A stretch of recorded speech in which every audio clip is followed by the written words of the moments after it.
is one of the most important subjects on our farm. For happy alpacas, you need healthy alpacas. Poo picking not only keeps the farm clean, it also removes the potential for an overwhelmed gut from worms and parasites. By cleaning the poo daily, or almost daily sometimes, we remove the potential for worm eggs to hatch and to be consumed by the alpacas, which would be a never-ending cycle.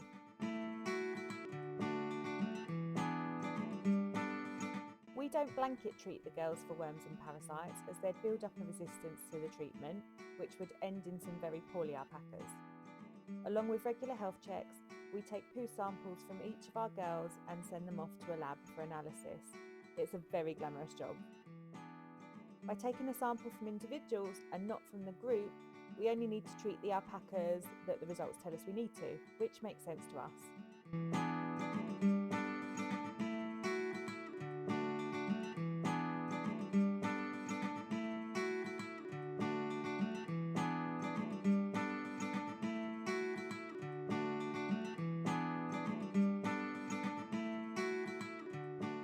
Sometimes to get a sample on a day for all of the alpacas can take 10 minutes, and sometimes, like this time, we have to wait around. It's nice because we get to spend some time with the alpacas, but sometimes it can feel a bit like time wasted. Once we've gotten all the samples, we'll drive over to the lab, fill out all the paperwork, hand the poops over, and wait for the results. Hi, I just got the lab results back from the fecal testing from sending off the poo for analysis, so I'm going to give Will a call and we'll take a look at it and see what we need to do. Will! Puppy! Hi! I got the lab results back. So, no, that's the bill. There you go. So, Astrid and Blossom, no one's fine. Second page. Oh, we've got some worms. Who is it? Who is it? Clove. Normal worms. We've got a treat of 4 and a coccidia parasite as well. Not too much. Oh God.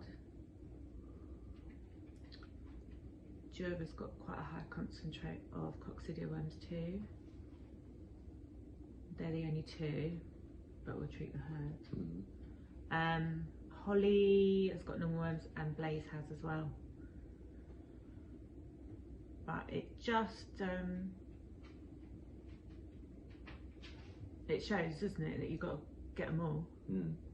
Because if we'd have just picked up a sample that was pepper, or they've called her Ramimi. If it was just pepper or Rahini or Astrid or Blossom, we wouldn't have picked up anything. Okay, so we've got to do everyone with coccidia because we found some of that, and then we've just got to treat 3. Just got to do Holly, Clove and Blaze for normal eggs. Normal eggs. Chicken. Normal worms. Normal worms. Yeah? Okay.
Okay, so with Clove, she just gets really nervous with her health check, so we use a bit of a different technique to other alpacas.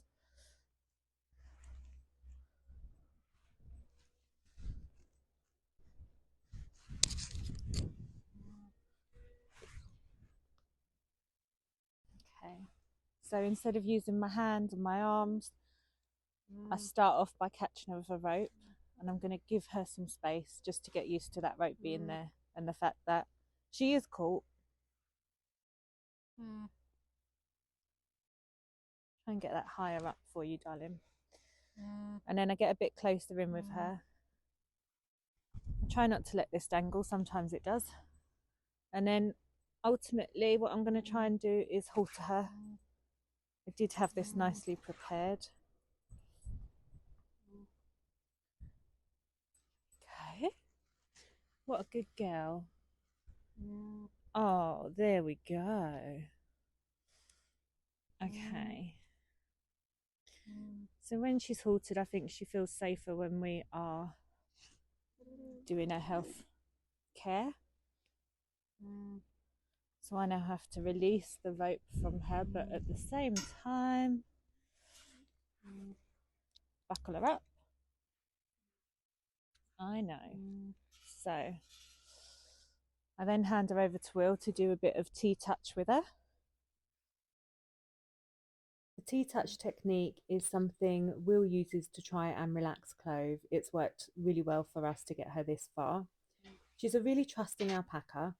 Day to day, normally around the farm, she is very relaxed around us and very trusting. But as soon as we bring her into the handling area, she panics. She is scared. We've done everything we can to try and relax her, including the T-touch. Sometimes the treatment can be really quick and easy and over.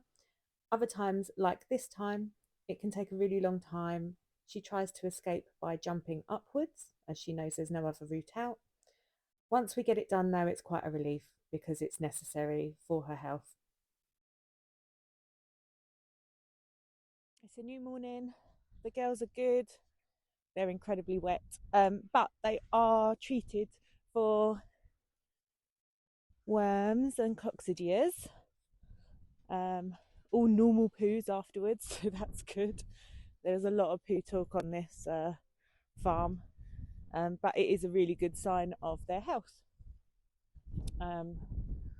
We normally have goats as our neighbours, cows in the field after, so it is pretty unavoidable, the worms and the parasites every now and then. We tend to get away with it. We can go a year without detecting anything. We would still have to treat for the coccidias anyway as a preventative measure. So that treatment's both preventative and treatment as well. Come on, girls!